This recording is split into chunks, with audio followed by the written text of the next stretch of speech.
어떤 자산이 쓸모가 없어서 오히려 더 가치가 있다? 어때요? 좀 이상하게 들리죠? 오늘 바로 이 흥미로운 역설에서부터 이야기를 시작해볼까 합니다. 네, 이게 사실 상식에 좀 어긋나는 말 같잖아요. 하지만 자산의 세계에서는요, 이 역설이 정말 중요합니다. 지금부터 왜 그런지 그 이유를 하나씩 파헤쳐 보겠습니다. 이 미스터리를 풀기 위한 첫 번째 단서는 의외로 우리에게 아주 익숙한 곳에 있습니다. 바로 금과 은의 이야기죠. 금과 은 둘 다 귀금속이지만 사실 맡은 역할은 완전히 달라요. 금은 오로지 그 희귀성과 가치를 보존하는 데 집중하는 반면에 은은 산업 현장에서 훨씬 더 바쁘게 쓰이는 뭐랄까 일꾼 같은 존재죠.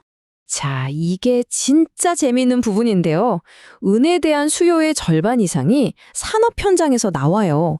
우리가 쓰는 전자제품이나 태양광 패널 같은 곳에서요. 이게 뭘 의미할까요?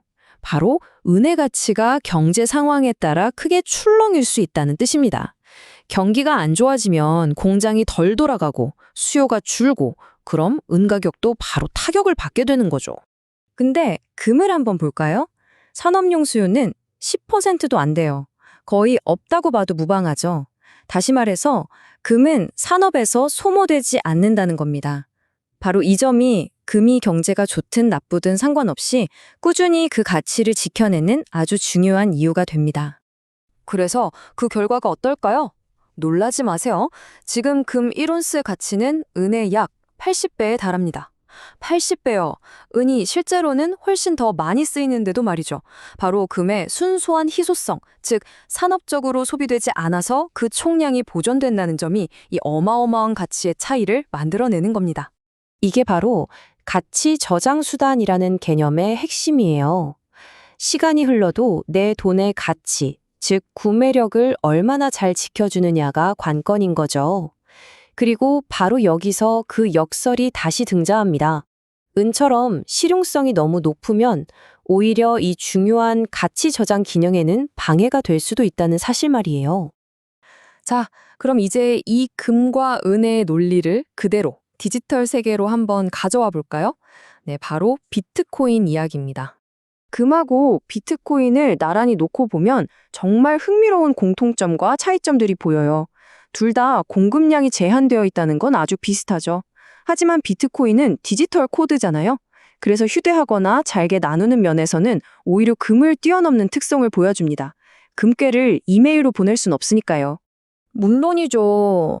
비트코인에 대해 항상 나오는 가장 흔한 비판이 바로 이겁니다. 아니, 이걸로 커피 한 잔 사기도 너무 느리고 가격은 또 왜 이렇게 널뛰기를 해? 실생활에서 못 쓰겠네? 한마디로 쓸모가 없다는 지적인 거죠. 그런데 말입니다. 바로 이 지점에서 우리가 금과 은의 사례에서 배운 논리를 적용해 볼 수 있어요. 만약 이 쓸모없음이 비트코인의 결함이 아니라 오히려 금처럼 순수한 가치 저장 수단이 되게 만드는 가장 중요한 특징이라면요? 어떨 것 같으세요? 비트코인을 지지하는 사람들은 물리적인 형태가 없다는 게 엄청난 장점이라고 주장합니다. 누구도 이걸 물리적으로 부술 수 없고 국경을 넘어 순식간에 보낼 수 있죠. 그리고 가장 중요한 2100만 개런은 총 공급량은요. 수학적으로 잠겨 있어서 절대 변하지 않거든요. 이건 그냥 하는 얘기가 아니고요. 피델리티 같은 거대 금융기관에서도 실제로 비트코인을 열망의 가치 저장 수단이라고 평가했어요. 이게 무슨 뜻이냐면 아직 그 지위에 완전히 도달한 건 아니지만 금과 같은 방향으로 나아가고 있다는 걸 인정한 셈이죠. 물론 이 모든 주장에 대한 강력한 반론도 존재합니다. 균형 잡힌 시각을 위해서라면 반대편의 목소리도 당연히 들어봐야겠죠. 바로 이 쓸모없음을 두고 해석이 완전히 갈리는 겁니다. 지지자들 눈에는 이게 바로 순수함의 증거로 보이지만 비판론자들 눈에는 내재 가치 하나 없이 오직 투기 수요에만 의존하는 위험천만한 구조로 보이는 거죠. 가장 날카로운 비판은 바로 이겁니다. 내재적인 쓸모가 없기 때문에 그 가치는 오로지 나보다 더 비싼 값에 사줄 다음 사람이 나타나야만 유지된다는 거죠.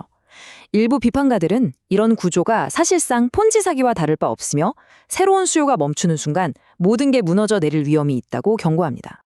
자, 그럼 이 치열한 논쟁의 끝에서 우리는 어떤 결론을 내려야 할까요?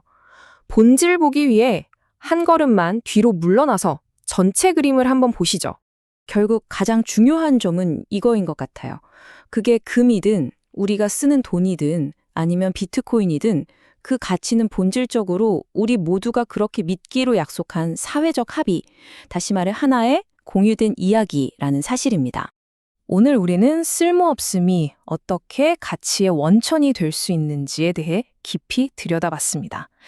결국 이 질문, 즉 자산의 가치는 쓸모에서 오는가 아니면 희소성에서 오는가에 대한 답이 미래 금융시장의 모습을 결정하게 될지도 모릅니다. 여러분의 생각은 어떠신가요?